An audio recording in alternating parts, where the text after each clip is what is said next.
बेटा अब हम नेक्स्ट न्यूमेरिकल नंबर जो है 10.8 तक मूव करेंगे। बेटा इससे प्रीवियस न्यूमेरिकल जो अभी हमने किया 10.7 और ये जो अभी हम करने लगे हैं 10.8, ये दोनों न्यूमेरिकल बहुत ज़्यादा इंपॉर्टेंट हैं, क्योंकि ये अभी जो लेटेस्ट पेपर हुए हैं पंजाब बोर्ड्स के 2024 में, उनमें ये दोनों न्यूमेरिकल जो है वो देखे जा चुके हैं। सो इसलिए मेरी आप तमाम स्टूडेंट से रिक्वेस्ट है कि इन दोनों मेडिकल की जो प्रैक्टिस है वो ज़रा आप अच्छे से कीजिएगा, क्योंकि ये दोनों मेडिकल की जो स्टेटमेंट है वो थोड़ी सी लॉन्ग है, जिस वजह से बच्चे जो हैं वो इन दोनों मेडिकल्स को करते हुए थोड़े से घबराते हैं। सो इसलिए आपने बड़े ध्यान से इसको समझना है। इजी है, मेडिकल को मुश्किल नहीं है जी।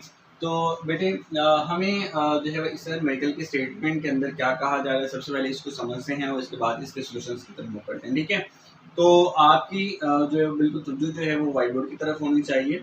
ठीक है, इस वीडियो को स्किप नहीं करना और छोड़ कर नहीं जाना। ठीक है जी। तो कहते हैं जी वाटर वेव, यानी कि पानी के अंदर वेव पैदा हुई है। ठीक है, आगे जी इन आ शैलो डिश।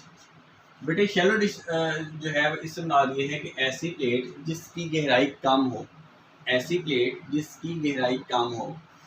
अब क्या है जी, कहते हैं R6.0 सेंटीमीटर, 6.0 सेंटीमीटर लॉन्ग। अब देखिए जी यहाँ पर क्या है जी कि एक वेव पैदा हुई है। ठीक है, और वो जो वेव पैदा हुई है, ठीक है, वो वाटर के अंदर है। और वाटर किसमें था जी बेटे, शैलो डिश के अंदर, यानी कि कम गहराई वाली प्लेट के अंदर जो है वो एक वेव पैदा होती है। और उसकी जो लेंथ है, यानी कि उसकी जो लंबाई है वो कितनी है यहाँ पर, लॉन्ग से ना बेटे यहाँ पर लंबाई है। और ये याद रखिएगा कि लंबाई ये किसकी है, वेव की। सो इसलिए ये हमारे पास जो वैल्यू होगी बेटे, ये याद रखना है कि ये हमारे पास किसकी है, वेव लेंथ की। ठीक है जी, ये आपने याद रखने हैं। ठीक है जी, नेक्स्ट कहते हैं एट वन पॉइंट। आप देखिए वो उस डिश के अंदर कोई एक ऐसा मुकाम है, ऐसा कोई पॉइंट है जहां पर क्या हुआ, द वाटर मूव्स, हरकत करते हैं आप ऊपर की तरफ एंड डाउन नीचे की तरफ। ठीक है, यानी कि कर्व पास लिया ना, तो देखिए वेव क्या करती है, कुछ इस तरह से जो है वो सफर करती है, पहले अपवर्ड फिर डाउनवर्ड, फिर अपवर्ड फिर डाउनवर्ड, यानी कि इस तरह से जो है वो उसने ओसिलेट की है। और उसकी जो ओसिलेशन है, ठीक है, यानी कि फ्रीक्वेंसी जो है वो कितनी है जी हमारे पास, वो है जी 4.8। ठीक है जी, और आगे बताया गया है पर सेकंड, यानी कि एक सेकंड के लिहाज से जो ओसिलेशन है, यानी कि फ्रीक्वेंसी है वो कितनी है हमारे पास, 4.8 ओसिलेशन है। ठीक है जी, यानी कि हमें यहाँ पर दो वैल्यू दी गई। नंबर 1 में सबसे पहले यहाँ पे लिखते हैं गिवन डेटा। गिवन डेटा में बेटे सबसे पहले तो आपके पास है जी वेवलेंथ, और वेवलेंथ है जी आपके पास 6.0 सेंटीमीटर। अब बेटे आपको पता है कि पॉइंट के बाद अगर 0 हो तो आप ये लिख भी सकते हैं और नहीं भी, तो आप इसको जो है वो 0 को इग्नोर करें, बकाया बचा 6। और बेटे ये हमारे पास जो लेंथ है वो सेंटीमीटर में गिवन है, तो हम इसको जो है वो मीटर में तब्दील करेंगे और 100 से डिवाइड करवाएंगे, तो हमारे पास आंसर आ जाएगा 0.06 मीटर। उसके बाद बेटे हमें ओसिलेशन यानी कि जो फ्रीक्वेंसी है वो दी गई है f, और f कितने हैं जी हमारे पास, वो है जी 4.8। और बेटे फ्रीक्वेंसी का जो यूनिट है वो क्या होता है जी, हर्ट्ज।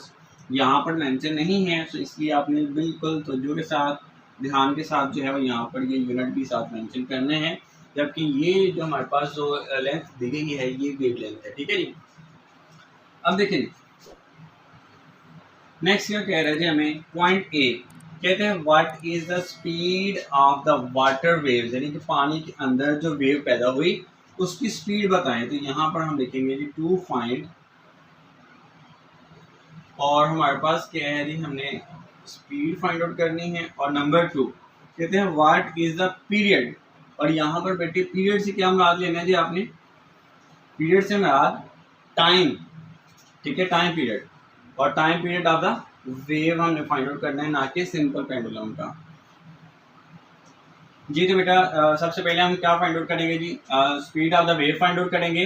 तो speed of the wave find out करने के लिए हम फॉर्मूला इस्तेमाल करेंगे v = f लैम्डा। अब बेटे यहाँ पर हमें फ्रीक्वेंसी भी गिवन है और वेवलेंथ भी गिवन है। वेवलेंथ हमारे पास कितनी है 0.06, जबकि फ्रीक्वेंसी कितनी है 4.8। अब बेटे ये दोनों वैल्यूज हम यहाँ पे पुट करेंगे। फ्रीक्वेंसी कितनी है बेटे हमारे पास 4.8, जबकि बेटे हमारे पास जो वेवलेंथ है वो कितनी गिवन है 0.06। अब बेटे हम इन दोनों को मल्टीप्लाई करवाएंगे तो हमारे पास आंसर कितना आ जाएगा जी 0.29। और बेटे हमारे पास जो स्पीड का जो यूनिट होता है वो क्या होता है मीटर पर सेकेंड। अब बेटे हमने नेक्स्ट क्या फाइंड आउट करने हैं जी, नेक्स्ट हमने फाइंड आउट करने हैं time period of the wave find out करने हैं। तो बेटे जो है वो time period of the wave find out करने के लिए हम फॉर्मूला इस्तेमाल करेंगे t is equal to 1/f। अब देखिए बेटे हमारे पास जो है वो फ्रीक्वेंसी जो है वो गिवन है और फ्रीक्वेंसी कितनी है हमारे पास 4.8। अब बेटे वो यहाँ पे हम पुट कर देंगे 1। और बेटे हमारे पास जो फ्रीक्वेंसी है वो कितनी है जी 4.8। और बेटे यहाँ पे हम जो है वो 1 को 4.8 से डिवाइड करवाएंगे तो हमारे पास जो आंसर है वो क्या आ जाएगा 0.21।